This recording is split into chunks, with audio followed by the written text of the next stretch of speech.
तिरंगा यात्रा निकली है, क्या कुछ कहना चाहेंगे? सेना के सम्मान में और देश के प्रति सब लोगों का, नौजवानों का, युवाओं का मातृशक्ति का इतना जोश है, क्योंकि मातृशक्ति को पता है कि 22 अप्रैल को आतंकवादियों ने हमारी बहन बेटियों का सिंदूर उजाड़ा था।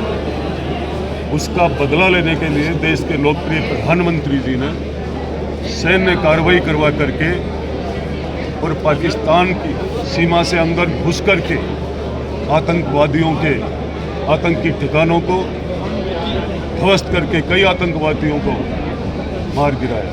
इसी के साथ इसी सेना के शौर्य को लेकर के, वीरता को लेकर के, सैनिकों के साहस को लेकर के, शहीदों के बलिदान को लेकर के देश के अंदर जो तिरंगा यात्रा निकली, इसमें जन सैलाब एक एक भारतवासी निकल पड़ा है। ऐसा ही नवलगढ़ के अंदर पूरी विधानसभा में अभी करीब करीब गांवों में तिरंगा यात्रा निकली है।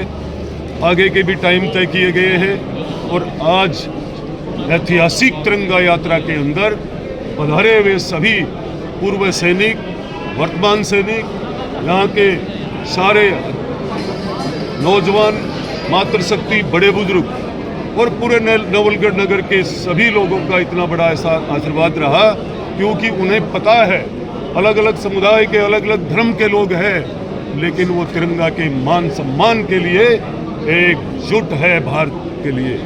इसी के साथ आज शाम को भी तिरंगा यात्रा है देवपुराबड़ी में 6 बजे। तो हमारा शेखावाटी का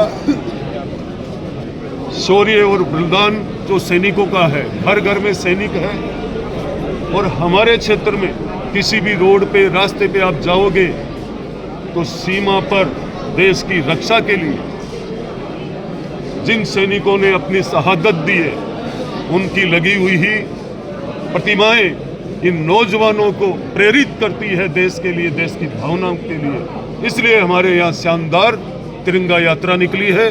यात्रा में सभी पधारे हुए सैनिकों को, बड़े बुजुर्गों, नौजवान साथियों, नगर के प्रबुद्ध लोगों को बहुत बहुत मेरा साधुवाद है, आभार है।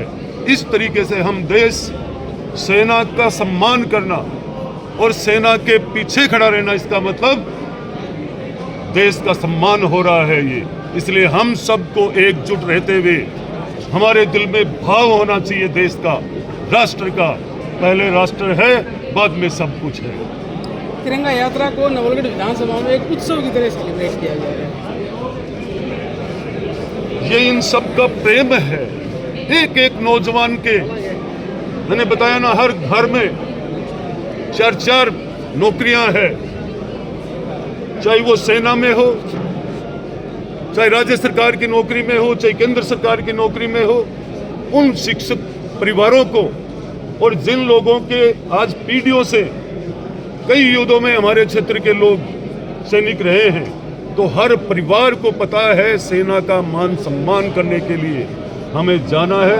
और ये उत्साह का माहौल इसलिए भी है कि देश के लोकप्रिय प्रधानमंत्री जी ने जो स्पष्ट नीति से जो ये निर्णय लिया है सिंदूर ऑपरेशन का, तो एक एक नौजवान के और सैनिक के, बड़े बुजुर्गों के दिल में उस ऑपरेशन ने जगह बनाई है। जो बदला लिया है पाकिस्तान में जा करके, आतंकी ठिकानों को नष्ट करके और आतंकियों को, पड़ोसी देश को सीधा चैलेंज कर दिया कि भारत अब कभी ये आतंकी हमले बर्दाश्त नहीं करेगा। भारत